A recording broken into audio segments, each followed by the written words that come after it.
Assalamualaikum warahmatullahi wabarakatuh. Perkenalkan, saya Supriyadi, mahasiswa dari IAIN Sanujati Cirebon, semester 7. Dosen pengampu beliau Bapak Bashiron SAG MA. Pada kesempatan ini, mari kita baca bersama mengenai tata cara dan hukum wudu menurut syariat Islam. Sebelum ke praktek, saya akan menjelaskan singkat pengertian wudu, rukun wudu beserta sunnah-sunnahnya menurut mazhab Imam Syafi'i. Pengertian wudu secara bahasa, wudu berarti indah, bersih, dan bercahaya dari dosa. Sedangkan menurut istilah syariat, wudu adalah menggunakan air untuk membasuh anggota tubuh tertentu disertai dengan niat.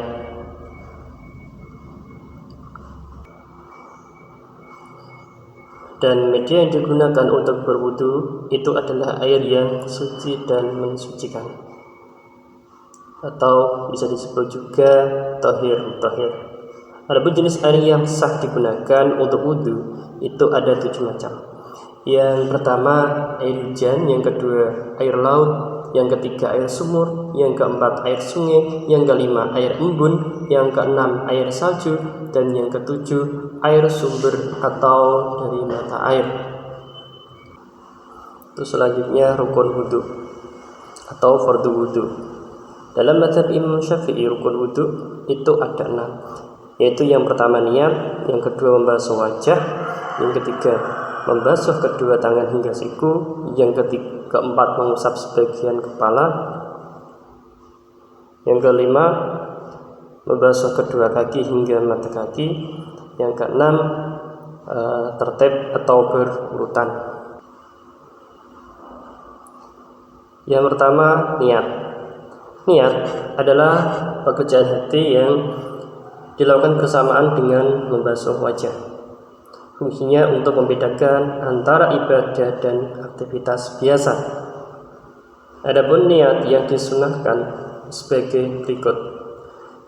Bismillahirrahmanirrahim. Nawaitul wudu'a biraf'il hadatsil asghari fardhan lillahi ta'ala. Yang kedua, membasuh wajah. Standar membasuh adalah mengalirkan air ke kulit. Batas wajah dari atas ke bawah adalah dari tempat tumbuhnya rambut kepala, dari sini hingga dagu, dan dari samping kanan ke kiri adalah antara dua ujung telinga, dari sini sampai sini. Selanjutnya yang ketiga yaitu membasuh kedua tangan hingga siku. Dimulai dari tangan kanan dan kemudian tangan kiri. Hal ini penting karena tangan adalah anggota tubuh yang paling sering bersentuhan dengan benda atau kuman, yaitu mulai dari kedua tangan atau ujung jari ini sampai dengan hingga siku. Siku artinya siku ini. Nah, harus basah sampai sini. Ini harus basah. Ini harus basah sampai sini. Yang keempat, mengusap sebagian kepala. Artinya minimal mengusap sebagian kecil dari rambut yang masih berada di batas kepala. Ini mulai dari batas kepala ini sampai sini. Ini minimal. Jika rambutnya panjang, tidak cukup mengusap ujung rambut yang keluar dari kepala saja. Itu mulai dari ujung sini, mulai dari atas kepala sampai ke belakang.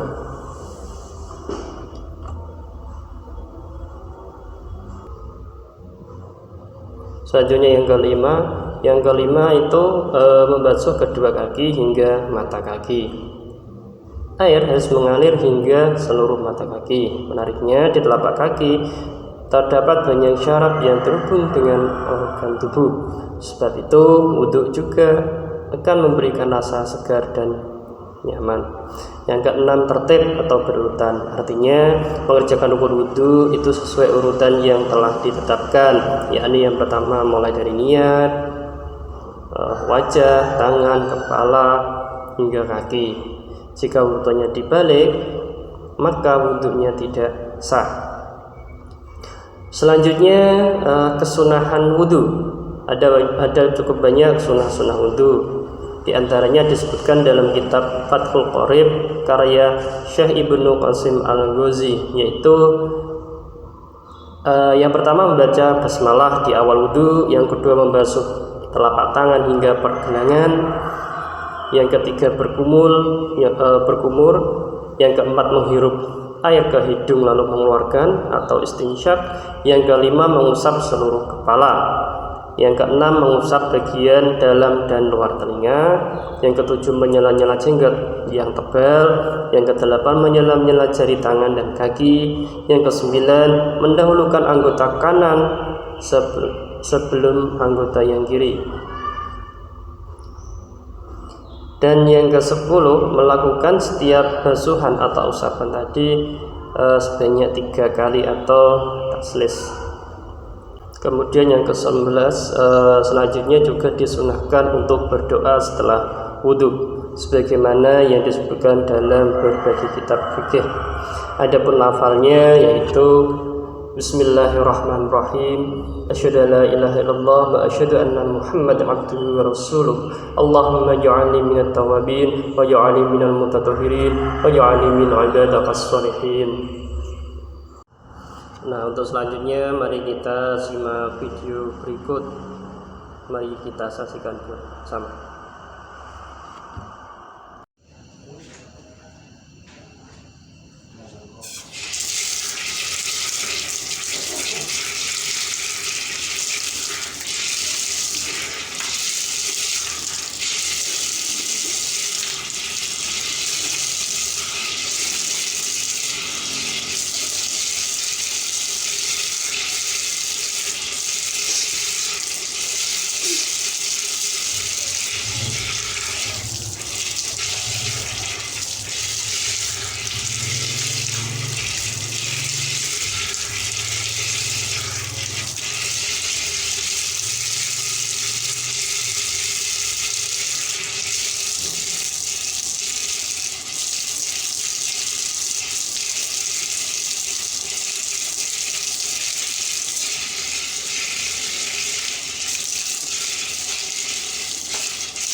Ya, itulah tadi untuk secara praktiknya mulai awal hingga akhir.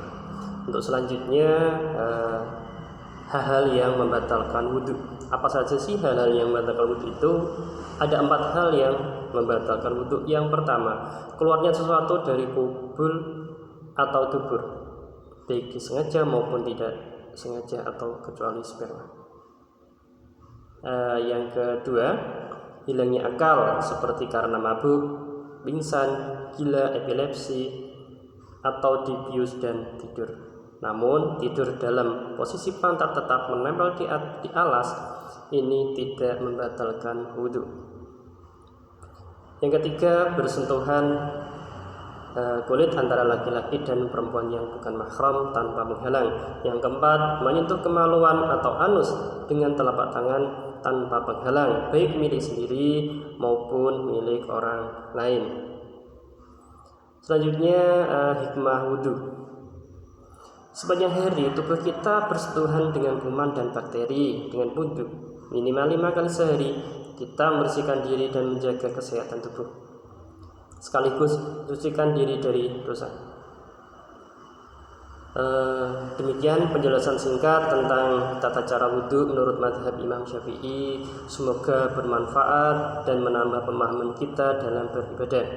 Jika masih terdapat kesalahan dan kekeliruan dalam tutorial ini dan penjelasan, saya mohon maaf dan saya sangat berterima kasih atas koreksinya. Jangan lupa like, comment, share, dan subscribe. Saya Supriyadi mohon pamit. Assalamualaikum warahmatullahi wabarakatuh.